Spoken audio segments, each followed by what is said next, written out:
aqui. LG Nexus 5. Tá aqui, novinho. Vamos ver o que tem dentro dele. Na verdade eu já abri ele lá, 16 GB.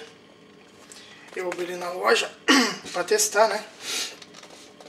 Mas veio lacradinho, bonitinho.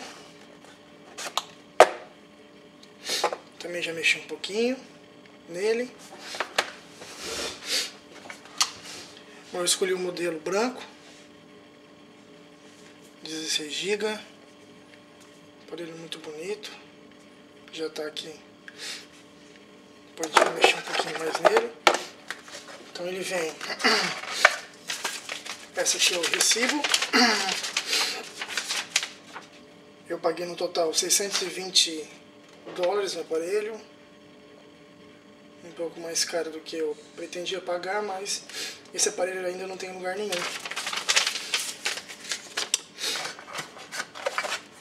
Então o que nós temos aqui? Tem aqui aquela punhetinha para arrancar o cartão. Alguns manuais rápidos de utilização.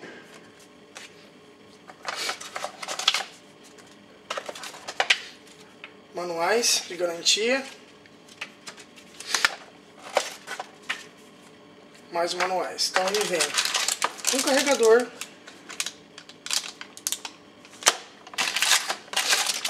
e um cabo USB. Mais nada.